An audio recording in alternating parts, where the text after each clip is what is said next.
Welcome to the Keelhauled podcast. I'm your host, Captain Logun, and we've got a lot of Sea of Thieves news to cover today. So tie yourselves to the mast and hold fast. Ahoy there, pirates. I hope you had yourselves a good week and a good weekend. I know I did. This week, we're going to be touching on Season 10. We're going to be talking about all of the new stuff that came out. We're going to be working our way through the patch notes, and you're never going to believe this. People are upset about the game. Who would have thought? All that and more in this week's episode of Keelhauled Podcast. But before we get into any of that, I have to thank the patrons. They're the ones that are supporting this content. They're the ones that are helping get me a new PC. That's right. I dipped into the personal funds and have started to purchase a couple of the actual memory sticks. I still need RAM, the processor, a video card, and the case. Those are like the four must needs.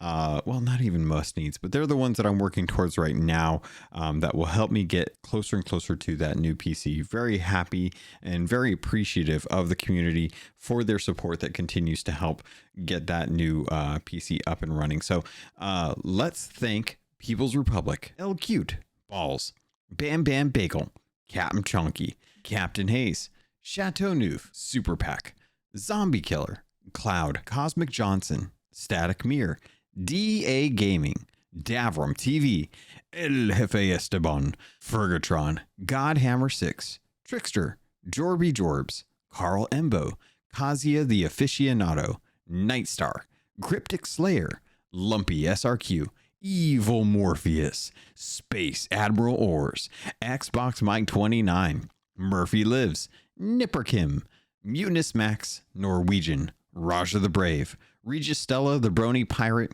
Replicated Flame, Respel Kid, Skamelt 666, Captain Dasm, Tommy D, TN Professor, Real Big Tuna, Big Bad Pad, Mina Fairy, Captain J Rat of the Flaming Cold Sore, The Lore Chronologist Deadeye Dre, Heger Owl, Jeff H, Ghost Boy 20, Evil Martha, Peter Miller, Rooski Doo, Thor Von Blitz, Windsor Chris, Luke Lore, the Insipid Ghost, and Zam Wow. Thank you all so much for your support. I appreciate it, and I'm looking forward to us getting a chance to meet some of each other for the next Sea of Thieves Fest for 2024. I keep thinking about that from time to time. First up on today's docket, we're going to be diving into the patch notes. So if you have not jumped into Sea of Thieves and you're wondering what's going on with Season 10 and you haven't listened to the past episodes, I don't know what to tell you other than sit back, relax, and let's get into it. So release patch notes 2.9.0. We're getting closer to 3.0. I don't know if there's actually going to be anything major for 3.0. Wouldn't it be cool if 3.0 was actually the next anniversary update and they rebooted Sea of Thieves another time, and instead of calling it the 2023 edition, they called it the I don't know, the 6-year anniversary or something like that. I don't know. Nah, it's all dumb. I don't like it. Now that I've gotten it off of my chest, I don't like it. We're going to talk about guilds. Guilds are now a thing. Guilds came in with Season 10. It is the new major feature for Season 10. It was the thing that we've been waiting on, and it's very interesting getting into guilds. There's a lot of information that I think would have been good information to know going in. It's not major stuff. It's not like, oh my gosh, I can't believe they didn't tell us this. But it is interesting stuff that I think would be good for folks to know regardless. Like, and right now I will let you know, there are a few things that are kind of buggy right now, so just be very cautious about them. But aside from Twitch drops, aside from Ghouls and Glory, aside from a new comic coming out, and all these other things you could possibly think of, there are a bunch of other quality of life changes that came in with guilds and with Season 10. But I wanted to talk about some of the things that you may want to know going into guilds if you haven't gotten to start one up. You have to be mutual friends for people that you invite to see the guild invite that you make. So you can go in, you can make a guild, and that's fantastic. You can invite anyone that is on your friends list, but for them to be able to see it, they have to have you friended as well too, which does not it does not bode well for being able to have community guilds. especially with a lot of streamers out there, a lot of content creators, a lot of folks want to have their community involved, myself included. And right now, predictably, one of the problems that I see with the guild is that the guild size itself is too small. One of the things that I've seen kind of going around is that there are a lot of folks that have their own guild, but because guilds are for each individual group of people, and they're limited to 24, you can't just join into a community guild and be able to really kind of like ensure that it's going to be open to everyone, right? It's not like a Discord. Not entirely, because I mean, you can have exclusive Discords just for being a content creator through like Patreon and stuff. And for example, Keelhauled, because the size of slots is so small for the guild, there's only 24 players. I am keeping it close to the people that are patrons, so that they can have something that they can feel special about, that they can have fun with, in case they don't have a guild of their own. One of the things that I've seen a lot is that folks are getting into guilds on their own, and they're having small guilds, anywhere from 2 to 3 people all the way up to the maximum of 24. And going into it, none of the information that I've seen really does make this clear as you have to be mutual friends. There's no two ways about it. The only way you can invite someone in is if they are mutual friends. They have to be able to see that invite. The only other way that I've seen that you can actually do an invite for a guild is every person now has a brand new emote that is on their emote wheel. So when you go to your emote wheel, you will now see a button, depending on whether you're on PC or console. For console users, it's Y. That will allow you to switch over to the quote unquote guild invite emote. And if you do that with someone that's in your crew, you can then invite them into your guild, which, because of some of the weird ways that the front end is working right now, which I'm sure will probably get ironed out, that is a way that I've had to invite folks into the guild, because for whatever reason, being mutual friends, the guild invite itself does not show up on their guild invites, and you can get invited into 3 guilds. So like I mentioned, the front end is a little buggy, so try to use that in-game emote as a workaround for now if you can, but it's kind of touchy. And then ships that you pledge to a guild, those are all automatically set to be shared with other guild members by default. So if you want, you can have a ship that is for everyone. Anyone can jump on it and sail it. Otherwise, you can go into the sharing options of that ship, and you can actually set it to just be a private ship that you sail on your own if you don't want folks using it in the event that you want to use it when you go sailing. You can pledge as many ships as many captain ships as you want, but just keep an eye out on if there's one that's special to you that you want to keep for yourself in a guild. And that's kind of like the top 4 things that I think I've found out about guilds that I wish I knew ahead of time going into it, so I could be a little more prepared, because when the update hit, I spent most of my day kind of adding people that had interest in it. And so far we've got a full guild. I think there's like 1 spot technically open. So if there's one of the patrons that is listening that isn't already in that first Keelhauled Captains Guild, just let me know. We can get you invited into that, and that will fill out the last spot. Last I checked, we're around level 3, which is keeping in tandem with I think a lot of folks.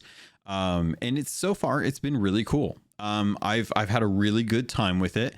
I think it's really kind of neat that when you go out sailing, if one of the other guild ships gets taken out onto the ocean, you get like a little pop-up that says that crew has started to sail, which is fun because it's like now you know, like, hey, there are other guild members jumping on to go sailing and stuff like that. And I've seen that quite a bit. I've also really enjoyed being able to see what ships get brought into the guild. And to take some of those out. Like I got to sail on Holly, I got to sail on the Black Rose, I got to sail on what was the other one? There was one other one that I'm forgetting what it was called, and I feel like I wish I could remember what it was. But I know that I sailed on quite a few other people's ships this weekend, and well throughout the whole week actually, and I've had a really good time with it, and I have this weird little thing in my mind that's like, people probably hate merchants, so I know what I'm gonna do. I'm gonna go and work on my ledgers, because the rollover's coming soon, and there's about like 10 days left, I think, in the ledgers, and I'm gonna go work on the Merchant Alliance ledgers, because ledgers are the only way that you can really get guild reputation. You can't just earn reputation the way you normally earn renown. You have to be kind of up with an emissary flag, as far as I've understood it, unless you're doing like hourglass. I think you can fish. I haven't turned in any fish that's really kind of moved the needle, and from what I've heard, hourglass is probably the fastest way to rank up the guild reputation. One of the other things that I forgot to mention too is they've talked about having like an emissary ledger to be able to earn like cosmetics and stuff like that, right?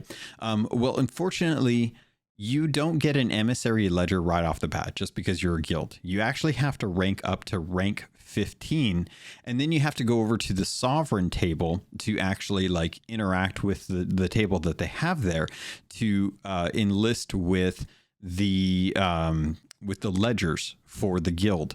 And it's very interesting to see that the sovereigns are the kind of gatekeepers here for the guild ledge. And I'm really kind of wondering, like, what is their role to play? Because it does feel like from the get-go, the sovereigns themselves have always been kind of sketchy. Like, it never really made a whole lot of sense to me, like why they were coming into the seas, why they weren't asking for any cut of the gold. They were passing everything on to the respective trade companies, and you were getting like full value for everything. Like, there was no cut taken out of it. And it always made me think like, oh, well, this is a magic trick. We've got the setup, we've got the explanation of what's going on with them. And then eventually we'll see the reveal, we'll see the turn. And, that has yet to happen. And the further we get into the game, the longer we have these sovereigns, the more I wonder if the plotline that may have originally been kind of instigated with the sovereigns, being kind of like ties to the outside world with Sea of Thieves, and potentially to the Grand Maritime Union, which is kind of like the East India Trading Company for Sea of Thieves. The more I'm starting to wonder, like, okay, well, maybe these are starting to become more of just a kind of just like their own thing in Sea of Thieves, and it's not actually like an alluding to the Grand Maritime Union, because to be perfectly honest, we have not seen any movement with the Sea of Thieves story for a very long time. And in fact, I'll kind of get a little bit into that later on. Hopefully I remember. I've got a tab open right now that I've got that like locked in. Like, I want to be able to talk about the next Sea of Thieves comic that's coming out on November 7th. But the story hasn't really moved forward, and we've seen very little teasing of the Grand Maritime Union. And because of that, it feels like maybe the sovereigns who might have played a story role in Sea of Thieves, maybe their functionality as the sovereigns, as like for captaincy and guilds now, is taking priority over what was initially just a story role. And maybe they'll work around the whole Grand Maritime Union thing in another way. But that's just kind of, current state of the game ideas and thoughts, like, where are we at and what does it feel like? So, but I don't know, it's so hard to know like what the plan is long term for this kind of stuff. So you just kind of have to, put on the tinfoil hat for a little bit, do some speculation and see where things are going. But getting into guilds as a whole, I have feelings on the guilds, and it's hard to know like how this will pan out, but I will say that the leveling of guilds is extremely slow, and it does feel like if hourglass losses are the fastest way, that doesn't help the health of hourglass, and it doesn't really, it doesn't really it doesn't really inspire folks that like to engage in adventure through natural organic gameplay, because it feels like if they are trying to get to their emissary for their guild, they're going to have to find like the fastest way to go about it. And now that's for like the diehards. Most casual folks probably will continue working on it. But this does kind of go back to the idea of Rare trying to find the balance between how long should content be engaged with, how do you keep that engagement going, and also how do you reward people in the short term? Because right now it doesn't feel like there's any reward in the short term for guilds. And I honestly don't think anyone will actually start to see any kind of like guild rewards until like well after 15. And you know, the distinction levels, those hit at level 100, and we are about halfway, just past the halfway mark for when guilds were available. And many folks are barely, past level 2, level 3. It does not feel like this is going to be a very short-term thing, which is kind of a bummer for those that were invested in building a guild. You need to have something short for folks to earn or to gain, so that they feel like the time invested is not a big lead up to something that will eventually be so overhyped that there's no way that the actual rewards will feel impactful enough to justify the wait. Which is kind of and if you don't believe me, I will point to seasons and seasonal rewards as a good example of how you give folks a little always along the way. From level 1 to level 100, there's always something that you get in a season pass. Doesn't matter what game it is. All season passes have content that is either gated behind a paywall, or content that is available every stage of the way. Now, season passes, obviously you have to pay to get into the premium tier to be able to get all of the content, but with Sea of Thieves, they have content available from level 1 all the way to a level 100 if you don't pay. And I think that needs to be something that Rare addresses when it comes to their long-term solutions for player engagement with things like guilds, with captaincy, with Hourglass. All of those should have small carrots on the stick for folks to work towards that will be something that causes them to like drive to getting that. I think this is something that when the game first came out, it did really well. If you looked at trading companies had stages of gear that you got every kind of milestone marker, every like multiple of 5, you got a cosmetic, and that cosmetic would change. Sometimes the cosmetic would improve in quality, and that kind of worked its way up all the way until you got to Pirate Legend. And then the system kind of reset, and you started to work on this new reputation for Pirate Legend.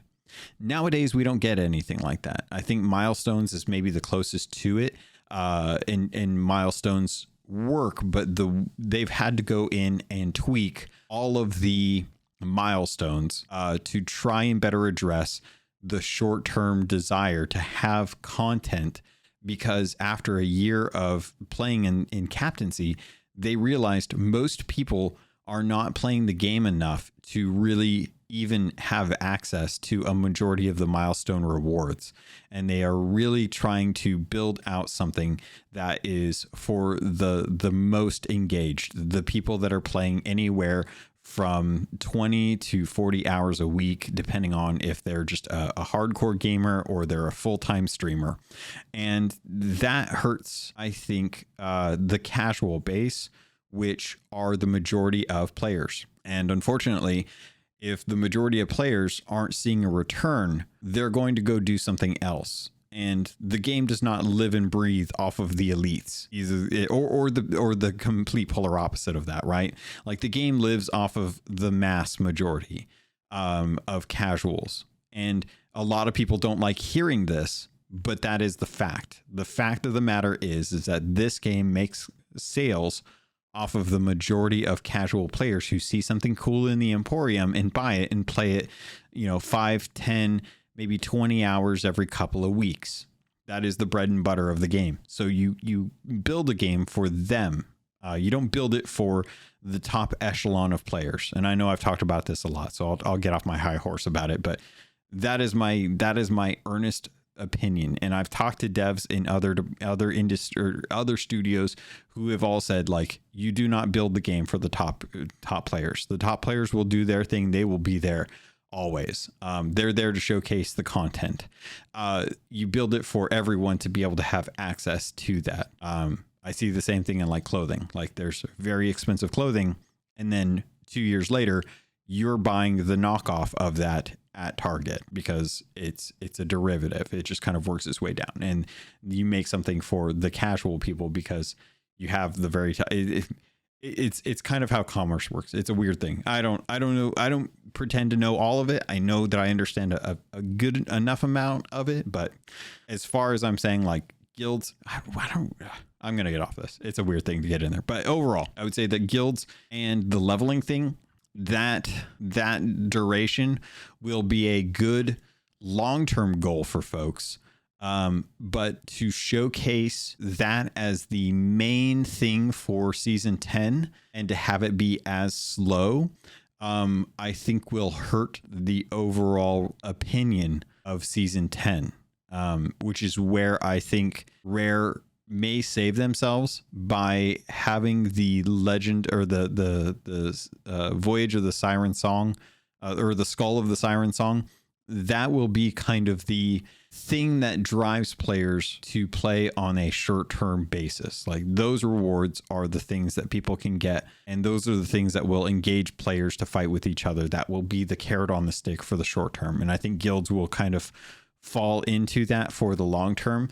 But to kick it off with the long-term stuff first, we'll have to wait and see kind of like where that falls as far as like good move, bad move. But overall, aside from some of the small bugs that I've seen, guilds is working fine. I think it's very cool to be able to have now. But I have noticed something as well too. And I think this is one of those weird social issues that you run into, where initially I was like, I hate that I'm only allowed to be in 3 guilds because it means that I'm going to have to say no to some guilds. And because of that, I feel like it should have been opened up to more people. And then I look at that coin and I flip it over and I say, okay, what is the practice? What is the actual practicality of this? I say I want to be in more guilds. However, I am only spending time on ships for 1 guild, and that's my main guild. I am not investing any time into other guilds right now. And the reason for it is because I'm trying to enrich the leveling system for the guild that I'm a part of, the main one that I started. And I have a feeling that that is the problem that a lot of players are going to run into with these guilds. Yes, you can be a part of 3, but that doesn't mean that you're going to be playing and earning reputation for all 3, which is interesting because I say one thing, but then when I look at what I'm actually doing, the practical nature of what I'm working towards, I don't actually want 3. I only want 1. I just want that 1 to have as many of my friends in it as I can. So if I could have 50 friends in a guild, or I could have 100 people in the guild, then no longer would I feel like I need to worry about whether or not I'm focusing my attention on one guild versus another, because one guild should be large enough to encompass the 3 or 4 other guilds, at which point, even though friend groups may be split apart from each other, there's a good chance that communities could form under one. Now, that goes against what Rare's desire is, from what I can tell, which is keeping things close and intimate. They want to have guilds be something where you know everyone in the guild. And that has merits as well, too. There's loyalty that is bred in to smaller groups of people. You feel like you're more impactful. You feel like you're working towards a common goal, and everyone understands like the assignment here. Outside of that, it is also a lot easier to see when people are not contributing to the guild. And that can at times build in resentment if not everyone is close friends. And that is also a problem, especially when it's not a democracy. So it's hard to say. There's always pros and cons with a lot of these things. So we'll have to see how guilds kind of works its way through the actual like Sea of Thieves community. But overall, I will say that right now, guilds have been a positive to the long-term goals for friend groups. And it's been great to see friend groups come together and to come up with the names that they have and to take advantage of the motto system and the iconography system and to be able to really kind of like design what they want for their guild. I do think that the current available options for icons, colors, mottos, things like that, the mottos pretty good. The icons, all right. The colors, very dull. Primaries and secondaries only. I don't recall seeing any kind of tertiary colors in the palette. I think that would have been a color wheel that would have been best, and I think that they could have done well to add primary and secondary tones to the icon to allow players to have multiple colors as opposed to just one solid color. And there's always opportunities to tweak there, but I will say that having two guilds currently, one that is a group of friends that are working on their guild versus the one that I set up for my patrons, the iconography for both of those ended up being almost exactly the same. And it's nice to know that, you know, kind of like my group of friends from the community all feel pretty much the same as far as like creating the guild that I created and how it looks and stuff. It's cool to see that we're on the same page there, but it doesn't really feel unique in that sense. The name is really the only thing that really feels unique about it. So it'll be very interesting to see kind of if we ever get access to more colors, to get more icons, things like that, especially given that there's some that I'm sure a lot of folks would love to have, and there's tons that aren't included currently. So it would be very interesting to see like how that all works. You can sail on a guild ship if you're not a guild member. You can sail on a ship that, or you can ally with other ships from other guilds. I'm trying to think if there's anything else. Once you hit level 100, you can then reap the benefits of the new cosmetics, and you get a new little icon. We were able to get that confirmation that the little plaque on the main mast actually goes up from 1 to 2 to 3 to 4 all the way up to 10 with every 100 levels, so 1,000 levels total for the guild reputation. So again, a very long grind for this, and we have yet to see like what the rewards are going to be. We did get a couple things that came out as a result of this. One of them being a type of cosmetic that are moving paintings, which I gotta say, I think are really cool looking. I think it's really awesome that they're doing stuff like that. They all additionally have like a helmsman, a cannoneer, a chef, and a captain cosmetics available for those who are getting into the actual the actual like emissary type cosmetics or rewards for guilds. A lot to learn left with this, and we're kind of waiting on folks to kind of start breaking into those upper levels to be able to show off some of the things that you can actually see. And does remind me a lot of the stuff that we felt during the beginning of the game, where it was really hard to get certain cosmetics. So if you were able to afford was it the Sea Dogs? I think it was the Sea Dog set. There's a very particular purple and teal skull set that was out at the beginning of the game that was kind of like the OG Pirate Legend before Pirate Legend was hit ship, and before people had enough gold to be able to do it. A lot of people ran with those cosmetics, and that was kind of like a distinction level. You know, that was like a, hey, we've been here and we've worked hard and we've gotten our ship to look like this. I think guilds will be that now, the way that like the Chest of Fortune cosmetics were for a little bit, or the way like the glorious Sea Dog set was for a little bit, before, you know, they just kind of moved off to something else. But overall, so far, really like guilds. I think there's things that I would have tweaked if it were me, but hands down, I think this is a positive change for Sea of Thieves. I think this is a good inclusion. It's basically just them asking us to do what we normally do under a guild ship, as opposed to just a captain ship. All right, so now that we've talked about that, I want to talk about the quality of life things that we got that came to season 10 as well too. First off, we're going to be talking about rowboats. Rowboats got a change. I haven't seen a normal rowboat in the game ever since, but we now have all of the rowboats from the arena. I don't know why this was something that they couldn't have done sooner, but it doesn't matter now. So there are a bunch of different ones that you can find up on different, everywhere that you normally would find rowboats. And each one has, 5 doubloons worth to get the commendation to dock it onto your ship.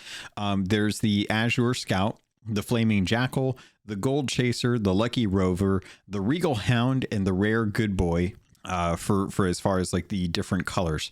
I think I'm only missing the Regal Hound right now, which is the purple one. I think I haven't seen that one out there. And then you get a commendation for each one, as well as some currency for those. So keep an eye out for those. You can now save rowboats. So one of the things that I've been doing is I've been going out on other people's crewed or guild ships. And any time that I come across a sloop that doesn't have a rowboat, I will try to find a rowboat that I can give them that has a color. So that way they can dock it or undock it and get the credit for that. I think the Good Boy one was a really good one that I was about to leave on one of the other ships. Oh, it was the John B. That's right. It was Super Packs. It was Sloop John B. And I was going to leave the Good Boy on there, but I didn't, because I found the Golden Chaser that had a cannon on it. And I was like, oh, well, it's a cannon rowboat. And I know Ors is going to be sailing with CJ at some point. And, Ors would love to have a cannon rowboat. That's kind of like one of the requirements, I think, for him. So I've been having a really good time with these. You can save them from one session to the next. However, losing the ship means that you also lose the rowboat. So anytime you go to actually like get a rowboat, just make sure that you log out with it on your on your ship. So that way it'll be there next time you log in. You can also repair rowboats too. Repairing rowboats will, it's one spot in the middle. It's a giant crack in the middle, and you can use one plank to repair it, and it repairs it up to a full health rowboat. This is something that I know a lot of us have wanted to have in the past. It's something we've all asked for. So it's really cool that we're getting that now. And rowboats that are docked to a captain ship can now actually be repaired by the shipwright for free as well too. So if you leave a game with the session, or leave a game session with a damaged rowboat docked, it will also repair itself with the next session as well too. So very easy to have those kind of for future uses as well too. One of the other quality of life changes that came in was retaining supplies for the for disconnects. So if you disconnect, one of the biggest problems with that was you would lose all of your supplies, anything that you had on you. And a lot of folks would lose good stuff like cursed cannonballs, chain shot, good fruit, specific fish. And there was nothing you could do. It was just something that was lost to the whims of server stability. And as a result of this, now if you disconnect, when you rejoin the session, you will have the contents of your inventory retained. and I really appreciate that. That's a huge fix for the game. Mermaids during Hourglass of Fate battles. Players who find themselves in the sea during an Hourglass of Fate battle will now find that mermaids appear much sooner and closer, helping them return to their ship more quickly. This is something that is going to be a pro and a con at the same time. It's a pro if you fall off your ship and you need to get back quickly. It's a con if you are trying to sink a ship and you get the other member off of the ship and they're able to get a mermaid quicker to come back to the ship. So it's going to be beneficial as well as harm those regardless equally. So it doesn't really impact other than just make the game a little more interesting. You feel like you're actually able to contribute to the loss or win of a battle, as opposed to, well, this sucks. I didn't get a mermaid, so I lost my fight. And that was on Rare, not on me, because I was ready to fight. Collector's chest improvements. Holy cow, collector's chests. You can now call them Pac-Mans. Holding a collector's chest can now actually scoop up small treasures directly from the ground, allowing you to store three items in a collector's chest. Really cool that you can do that. So you can pick things up and then you can sell them from the actual collector's chest. Big quality of life, should reduce the amount of time it takes to do stuff. You don't have to drop it, open the chest, pick up the item, stick it into the actual chest. And yeah, it's interesting because there's always been a sense of tactical feel to the game. Like there's a tactile feel to the game where everything you do is something you actually have to interact with. And this is one of those things where it's not game breaking for what it allows you to do, but it is one of those like, oh, well, that takes away like, having to actually like sort loot in the collector's chest yourself. You can just scoop it up. I think it's a boon. I think it'll be a positive change. It's kind of like grabbing or storing or taking all of the things out of a storage crate. We're already doing that. So, how much different is this in comparison? Obviously means the downfall of Sea of Thieves. This is the death knell. If you guys didn't know, like them scooping up items into a collector's chest, completely the death knell of the game. RIP. Clearing all map markers. Just a nice little quality of life thing. I don't know if you guys have checked this out, but anytime you go to your map, all you have to do is kind of like look at one of the markers that you place and it will pop up with it's a Y on controller. I haven't seen it on PC because I just haven't booted up the PC client lately. But you can clear all the markers on there. One of the other things, let's see, cashing in recovered resource crates. Crews who quote unquote recover stolen resource crates are now able to sell them back to the Merchant Alliance or Sovereigns at any outpost.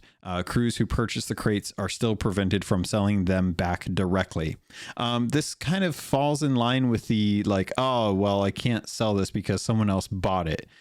Which is a nice quality of life improvement. Means you're not, the crates themselves cost like $5,000 anyway, so I don't really see anyone buying and selling them. But I personally, I kind of use this in some cases. Like I think the main case that I run into is when I get one of those message in a bottle quests, and it's like, hey, you pick up a resource crate and head over to Port Merrick and turn in a wood crate. And I'm like, crap, I don't have that much wood to really like give away.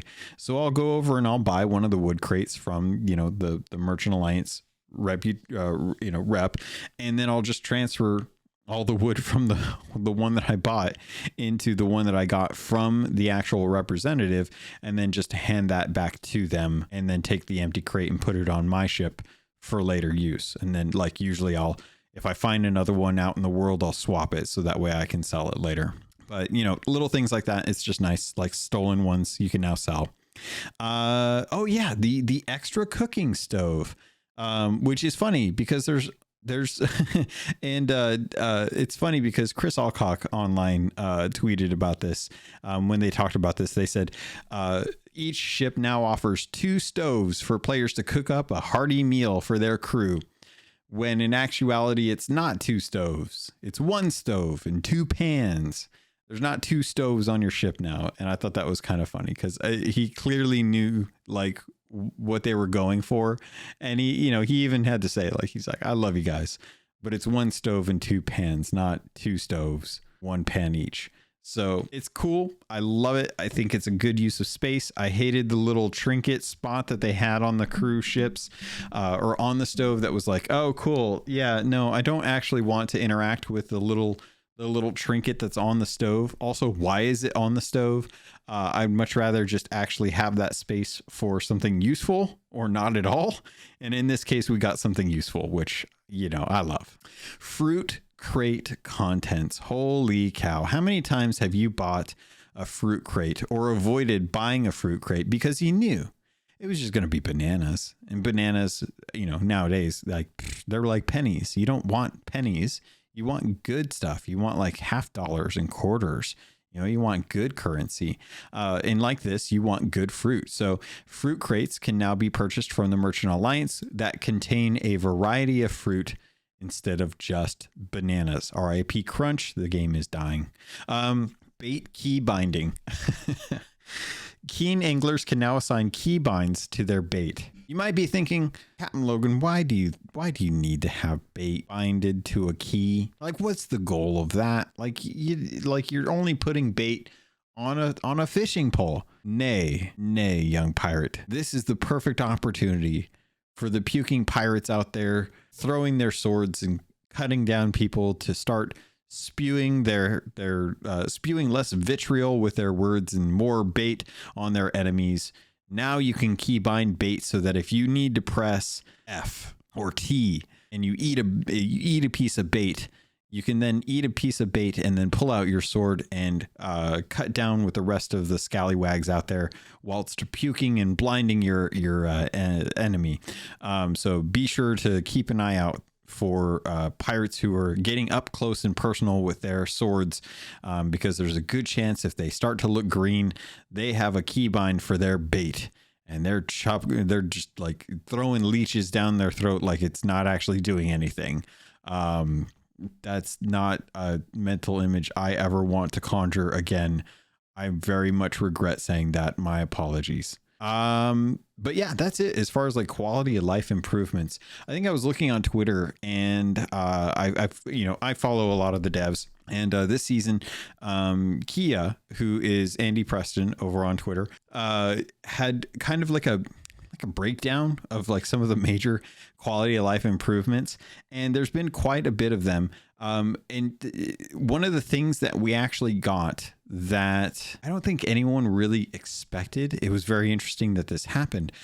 Controllers got aim assist. Now, I thought that was kind of a very interesting thing because it's something that I expect in Call of Duty and Fortnite, which I've been playing a lot of lately to kind of like, just play with some friends and stuff. Like we'll jump on, do some Fortnite mission or do some Fortnite. I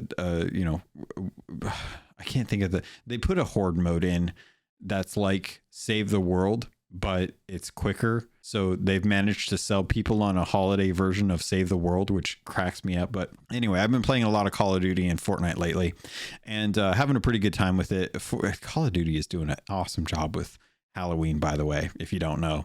And one of the things that I expect out of those games is controller aim assist, because mouse and keyboard is just, it's a lot more precise in my experience. I love the precision that comes with mouse and keyboard, and controllers can, you got to think around it a lot of the time. You can still be very competent with it, but it's not something that I ever really expected with Sea of Thieves. So you now have controller aim assist. It'll be very interesting to see like how that plays out, if they can go in and kind of tweak it, like add or minus it. But I saw some folks that were upset, I guess would be a pleasant way to say it. They're upset that they just threw in aim assist. And to be perfectly honest, like if they ever did it and they just never announced it, I think the community would notice it eventually. But I don't think that people would be in such an uproar as they are if they had never said anything. And it was just like one of those, like, it's like sailing into the wind. You know, people aren't upset about sailing into the wind because they eventually figured it out and they realized it. But I'm sure if Rare had announced that they were going to make sloops faster by sailing into the wind, there would have been so many people that have been like, this is ridiculous. Like, how come a galleon isn't getting the opportunity to sail faster into the wind? They've got more sails, so clearly they should be moving faster the way a sloop moves faster sailing into the wind. Yeah, it just doesn't make sense. And I don't know. I feel like that's kind of my sentiment overall with season 10. I've really enjoyed season 10. There have been bugs, I will say. I have noticed and heard about bugs in the game. I think the server stability has been kind of weird lately. I've been noticing a lot of jittering when I've been running around, which is not normal. It's not normal. And I know that the cannons are still kind of bugged. Like, you're still kind of having that weird desync from when you're supposed to shoot out, and instead of actually shooting you out and moving your body from the cannon to the location where the cannon should land you, you're just falling out of the cannon. So overall, I would say like server stability, as far as like weird jank, is a little higher than normal, or a little more noticed than normal. But overall, I think that season 10 has been really good. So they did add controller aim assist, and they did add the improvements to hit registration, as well as quick swap, as well as sword hit detection and feedback and sword blocking. Sword, I think, is in a pretty good place. I think that the sword is doing pretty well. It feels like it registers hits and actually, like, you know, it shows you blocks and you're blocking reliably. The pistol, the double gun thing, I think that's something that needs to be looked at again. It is amazing to me the amount of people who are so earnest in trying to figure out how they can still quick swap. And they have figured it out, man. It is now like aim, gun, fire, change to bucket, sprint, stow, pull out second weapon, sprint, stow, pull out second weapon, fire. And they're like, yep, that saved me 0.2 seconds. And it is still slightly faster than just the normal swap. And I'm going to do it. And I don't care if it takes 7 different actions in that time period. I will do it because I can kill my enemy faster than if he just normally swaps the guns. And all I can say is kudos to those who are working so hard to break the animation. And at this point, honestly, I think Rare just needs to hard lock it. If Rare does not want you swapping guns faster than the normal swap, then I think it just needs to be one of those things that they figure out how to hard code into it. X player cannot fire weapon before X number of seconds fired from any other weapon, whether it be the weapon that they are currently using or another weapon. Just X number of time has not passed. Do not fire next weapon. And just have it be something like that. If quick swapping, if double gunning, and I don't think that they don't want people using double guns. I think they do want people using double guns. I just think they want people to stop screwing around with the animations of the double guns and just use them normally. It's okay to have double guns. It is not okay to purposefully try to break the game so that you can kill someone slightly faster than normally playing the game. And I'm sorry you need that. I'm genuinely sorry that you need that to win, because I would rather focus on naval, and I still like having a sword, and I would much rather just use a bunch of pistol shots or an eye of reach and a couple blunder bombs to get around having to do quick swap. Personal opinion, not the best PvPer. Take it with a grain of salt. You know, disregard my opinion if you want. It's my opinion. But also, I think that if Rare wants this to be something that is not abused, it's got to get hard coded even harder than it is at the moment. And I'm sure I've seen some folks out there being like, hey, this is still something that can be done. It's not fixed the way you thought it was fixed. Please take another look at this. And I've also seen another bunch of people being like, oh, they can't even do this. Sorry, you know what? I'm going to take the tone off because I think the tone is indicative of my attitude towards it. And I would try to be a little more neutral about that if possible, even though that is my opinion. A lot of people being like, well, I'm still going to figure out how to break it because it gives me an edge. And I would rather have the edge than lose to the edge. So maybe that's the perspective to take it. I think you can work around it. I think if you're a good PvPer, you don't need it. I think that if you do need it, then you need to find areas where you can work on around it, because you should never bank on an exploit being the way that you win. It's like a small step closer to using cheats, you know, like you're in the legal gray area, and that's because of the good graces. Like in Destiny, man, if you use an exploit, good luck, man. You might just lose your account. Like exploits, they're like, nah, dog, we ain't playing with exploits. If you exploit, you're done. And maybe maybe it's not Destiny. There are repercussions. I'll have to look them up. So take it with a grain of salt, because I'm not going to do the research right now. But I know that some companies do not look at exploits as a like, whoopsie, I guess you guys didn't know, so it's okay. Some people are like, no, you knew that was an exploit. No, you lose your account. I'm sorry, you wanted the win on that thing. Sorry, bye.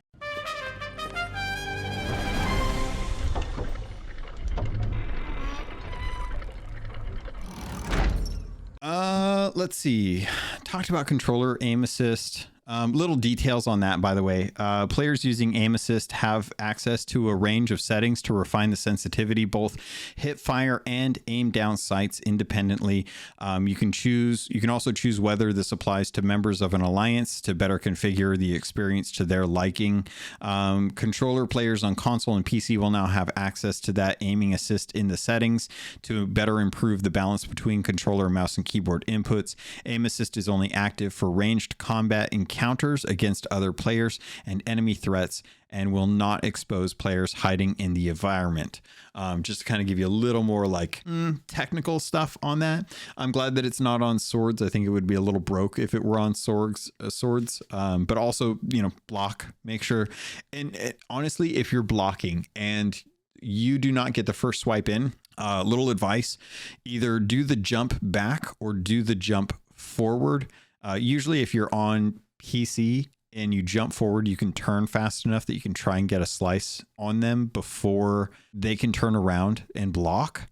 So that can help sometimes as well too. But honestly, sometimes blocking, and if you miss that first one and you jump back, that second swing of theirs will cause a slight delay in their actual swing, and it won't follow through with the combo. You can then usually jump forward and get into that fight, or just move forward and engage with your first swing and try and catch them before they get into a guard position as well too. So give it a shot, see if you like it. You can always hop to the side as well too. There's a little bit of play. You can also sword lunge if you hop back. So if you miss that, if you block the first swing, you can hop back and then start up a sword lunge. And do the block sword lunge so that you can get the movement on it, which, that right there, perfect example of something that I have gotten muscle memory on that could be considered an exploit at some point. And if they change that, it would suck, but I'd suck it up and I'd say, you know what, that's fine. I've abused it long enough. If I can't use it, then I can't use it. It's just like double digging. I can't do double digs anymore. So I'm just digging the normal way nowadays, and doesn't plus me in any way. But just a little bit of advice on that one. Sword lunge is a good way to kind of deal with someone who's just M1 spamming, which is mouse one button spamming, by the way, or right trigger spamming for most controller players and stuff. Let me take a break. I'm going to drink some coffee. All right, so there is some stuff that I think I'll probably hold off on. Season 10 Plunder Pass, the Emissary Ledger updates, Chest of Fortune, Reaper Chest, things for like the, what's it called? The Chest of Fortune or the Fate of Fortune clothing, as well as weapons and stuff. I'm going to hold off on that, I think, because I want to get some of the other stuff out there, especially given how much time I spent on guilds and quality of life improvements. So Sea of Thieves has a new comic book that is coming out. This is called Sea Dog's Search. This is available for free over on Kindle or Amazon through Comixology. I tried getting this. It says that it's going to be delivered to my Kindle on the tomorrow. So I think tomorrow is the actual release day for it. It is 24 pages. I have not gotten to read this, but just reading through the little blurb that they have on Amazon, it says, filled with action, gold, and untold tales of glory, the Sea Dog, or no, sorry, let me try this again. Filled with action, gold, and untold tales of glory, the Sea of Thieves is a strange and treacherous stretch of ocean where the seafaring scallywags of the world flock to test their might and mettle. After voyaging to far-off islands in search of legendary buried treasures, facing rival thieves, and the wrath of undead hordes guarding their riches, the former leader of the Sea Dog Trading Company, Lesedi Singh, undertakes a perilous journey to save her brother's soul from damnation of the Siren Queen. This is the result of the first mystery that we got back in 2022. And it is very interesting that we are getting this now. This is being published by Titan. And I'll be very interested to see who writes this, because right now it just shows Jeremy Whitley as the author, who, if you don't know, Jeremy Whitley, who has done some Spider-Man stuff as well as other Sea of Thieves content, has worked with the team that has currently been working on like the Origins comics, as well as the original run of Sea of Thieves comics that introduced DeMarco and Lesedi. So good that they're kind of working on that. Originally, this was in conjunction with Mike Chapman, as he was kind of leading up the story. I think lately we've seen that some of this stuff has not been overseen by Mike. So it'll be interesting to see if that continues, if the story is continuing to move forward on without Mike's direct input to writing it. But overall, I am looking forward to reading this because it's just one of those things where like this story was kind of thrown into chaos, especially because the intent of it was to have the community kind of discover who was responsible for killing DeMarco, why DeMarco died, why DeMarco felt the need to leave Sea of Thieves. And it was really cool the way it was done, except that they dished it out too slowly. I think that they had a lot of growing pains with this first mystery. I think the second mystery had some growing pains as well too. And this continues that story. Again, something that is being done outside of the Sea of Thieves. So if you care about lore, if you care about the story, this will be free, which is fantastic. It's very interesting to me that this is free, that this is a way that they are continuing to have lore dished out outside of the game in a digital format, because it's hard to know like how much of this will actually, be saved. It'll be interesting to see like how this will continue on. And right now I'm just invested to find out like, will Lesedi actually be able to rescue her brother's soul and, be able to bring him back? Is that something that he wants? Is that something that she wants?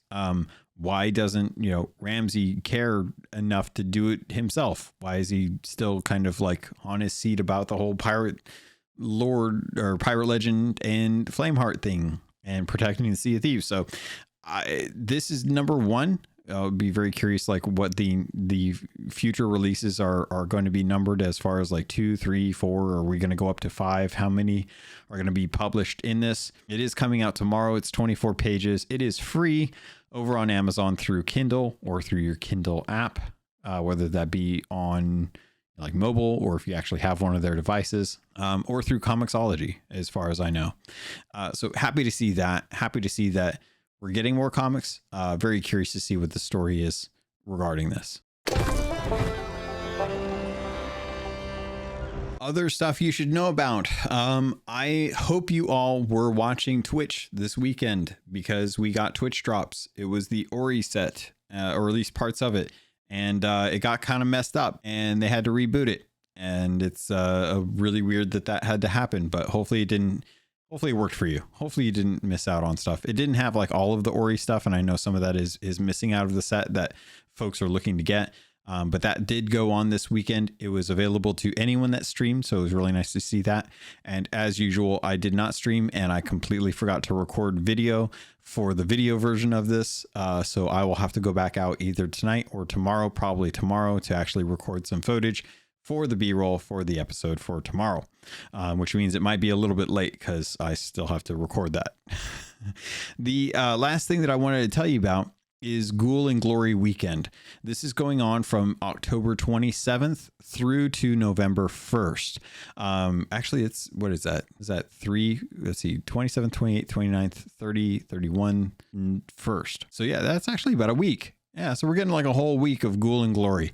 There's going to be a sale on the Pirate Emporium between October 28th and November 5th, which is dumb. Guys, just make it the same dates. Really? Why do you got to have the dates different than the actual Ghoul and Glory thing? Why not just start the Ghoul and Glory thing on the 27th and then have the Pirate Emporium sale on the 28th? What's the hang up there? Anyway, save on scary stock, including the Jackal-Looter, the Crimson Crypt, and the Graveyard Gladiator items, all in the Pirate Emporium. Damned decorations, the Ghoulish Outpost atmosphere returns, including a new display at Port Merrick. Event freebies, there is a Skull of Destiny Voyage, which, if you don't know, is the Skull of Destiny. That is the one that opens up the the Fort of the Damned, which is, I think, a commendation, now that I think about it. There's also the Reaper of the Damned sword.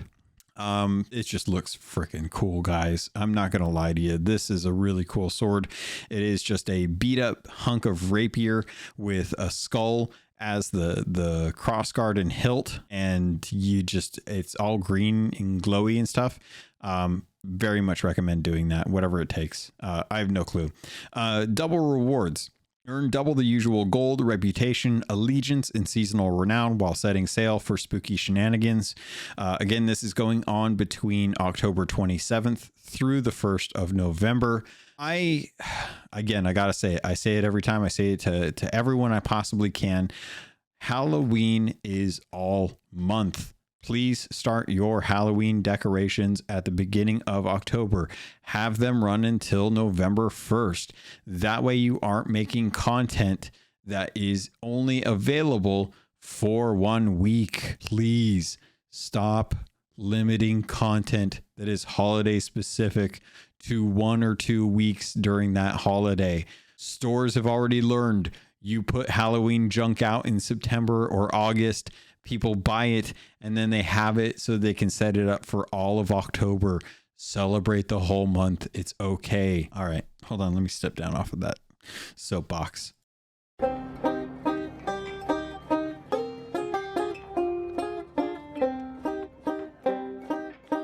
All right, pirates, that is going to do it for this episode. A lot of feelings right off the bat off of the combat changes. I think people are really just... They're having some major issues right now. It is hurting them about how much different things are. They will adjust. They'll get over it. They'll either move on to a different game or they will learn how to work around these problems. There's always going to be growing pains with this, and it's their game. It's their game. And every time I listen to a streamer, all I hear is they need to listen to the community. The community is a small portion of the actual player base, fam. I love you, but the community is a small percentage of the overall gaming community for Sea of Thieves. Sea of Thieves is one of the biggest games Microsoft has. It's one of the best live service games they have right now. There are a lot more people just playing Sea of Thieves for kicks than the vocal community that's over on social media or Reddit or in the forums or streaming. We may think that our opinion is the one that everyone cares about. I guarantee you there is a large number of players that do not notice or care about half of the stuff that we talk about on a weekly basis. So things will change. They will adjust. We will as well. It'll be okay. things will be fine. The game will be fine. Nothing is dying. Nothing is dead. The game is doing better than it ever has, and it will continue to grow and iterate over time. Pirates, I hope you're having a great time out there. I know I am. I'm having a fun, enjoyable time out on the seas. I got my Lord Farquaad hairstyle. I got my little eyeglass from the seasonal pass. I've been having fun jumping on other people's ships. I've had a really good time watching people jump onto servers and while I'm playing. I've seen a lot of activity. Fort of Fortune is basically like walk up and take for the grabbing now. Everyone's working on Fort of the Damned. If you're hesitant about working on Fort of the Damned because it draws attention to the whole server, just wait until the Siren Song or the Skull of Siren Song comes out next month. And I guarantee you, if you throw up a Fort of the Damned when you see that voyage go up, people will move to do that, and you can have a free Fort of the Damned. I guarantee you the likelihood of getting interrupted on a Fort of the Damned after you see that Skull of Siren Song go up, very low, because I think everyone's going to be grinding on that Skull of Siren Song. And hopefully they worked out that whole rowboat issue. I really hope they did. Otherwise, it's going to be really sad. But outside of that, I'm really having a good time with season 10, man. I don't know about all the people that are having like, that are very, very plussed about all of the stuff that's going on. This is the worst state the game has ever been in. Everything's broken. I can't do anything. There's been disconnects and feelings. I've had feelings. I don't know, man. I'm running around like an idiot, taking cargo crates places and doing lost shipment voyages, just doing my thing, not running into problems, enjoying the game. I don't know. Maybe I'm just a unicorn out there, like having the best time ever. But I hope you are too. I hope you're enjoying it. I hope you're enjoying the new cosmetics. I like them. I think they're cool. I hope you have a good reason to jump onto a guild ship. I hope you have a good guild. I hope you guys are having fun trying to get the guild level up, man. It's been cool to see people like, yeah, we got level 4 tonight. We made it. Yes. We're getting closer and closer to getting to that emissary grade, And I think that should be the thing that a lot of folks work on, focus on. Like if you're having problems with Hourglass, step away from Hourglass for a little bit, try and kill some people outside of that. Nothing wrong with that, in my opinion. Just kill people not in Hourglass. But that is kind of the fastest way to level guild rep. I'm not going to lie. Guild rep goes up faster with Hourglass. I think a lot of people have worked that out. But also it's funny to hear that Alliance servers are queued up for days for people wanting to jump into the Fort of the Damned to be able to get their chest of fortunes, because that's like the quickest way to get it now. Very funny that those people are like, I can't believe I have to wait 24 hours to be able to get an invite into the server. It's not fair. I don't know. It's funny. No offense to Regis though. Regis, I love you. Nothing personal, buddy. I'll help you get a chest of fortune on a regular server any day. But it is really funny to see the queues just so high for Alliance servers, from what I'm told. I don't know. I'm not in them. I don't go to them. I do not care to ever bother with them, because I'd rather just play the game the way the devs intended, and naturally. So anyway, I think that's going to do it. I'm having a really good time with it. It's been fun. I think my 3 games that I've been playing like this whole week have been like Call of Duty for all the spooky, scary stuff, which their jump scares I absolutely hate. They're the worst thing in the world, and they work every time. Fortnite, because I don't know, it's dumb and it's fun, and I've been running around as Doom guy for a while. And then Sea of Thieves, man, just playing some Sea of Thieves late at night. I'll hop on. I ran into who is this? I'm going to find their name. So I was with Cryptic Slayer last night, and we ran into Brig, who wanted to have like multiple people, and Sabringin Trouble, I think is how they say it. Ran into them and their crew last night and just could not stop laughing. Such a fun group of people. They like having like multiple people or multiple crews on one ship and just having chaos. I still think it'd be really fun to have like 6 or 7 people on a galleon. Naturally, that'd be really it'd be chaotic, but it would be kind of fun. So they're doing that. It was really fun to run into them. Outside of that, yeah, I don't know, man. Just having a good time, man. Sea of Thieves is back. We got content. We got stuff to do. And having fun with it. Hope you are too. I hope you're having a swell time with everything. If not, if there's something going on and it's bugging the heck out of you, just put it down for a little bit. Come vent about it, on the Discord. Come, share some thoughts and whatnot. Talk to some people, get it off your chest. That way you're not taking it out on anyone else. And do something, little fun, little lighthearted. I think I saw the rare friends over on DK Vine were sailing today. Just being goofballs, just absolute goofballs. It's been fun watching people get back into Sea of Thieves. New content, new season 10. Love it. Having fun with it. Hope you are too. And Pirates, if you want to get a hold of me, plenty of ways to do that. Head over to seaofthieves.com and you won't find me there. So probably better that you actually go to the Discord server in the show notes or YouTube to like the video and subscribe, or on Twitter at CAPT_LOGUN. Same as what is it called? Threads. Yeah. Same as Threads. And trying to think if there's anything else. It's not really anything else. Oh, if you get a chance, Luke Lore, the Insipid Ghost, celebrated 200 episodes of the Xbox expansion pass. I've been with him for the last 50 episodes since the beginning of this year. And it has been fantastic to talk about Xbox, to talk about the Activision Blizzard deal, to talk about Starfield and Cyberpunk and Assassin's Creed, all kinds of fun stuff going on over there. If you're a fan of Xbox and want to hear more of stuff going on, I'm really happy with the content that we put out. We talk about the news every single week. We have a good conversation about games in general, and just having a good time. So, there's that as well. Maybe buy that Gargoyles game if you want to just make me happy. It's like $15. It's not bad. $15. What's $15? It's like a McDonald's deal. Save yourself the heart strain of a McDonald's deal. Buy some Gargoyle game on Xbox for $15. Did I say that? I might have mentioned that. By the way, Gargoyles, $15 over on Xbox. Who knew, right? Crazy. Awesome stuff. Yay. I'm going to get out of here. I hope you're having a great week. Love you all so much. Hope to see you in Sea of Thieves. I'll see you all next week.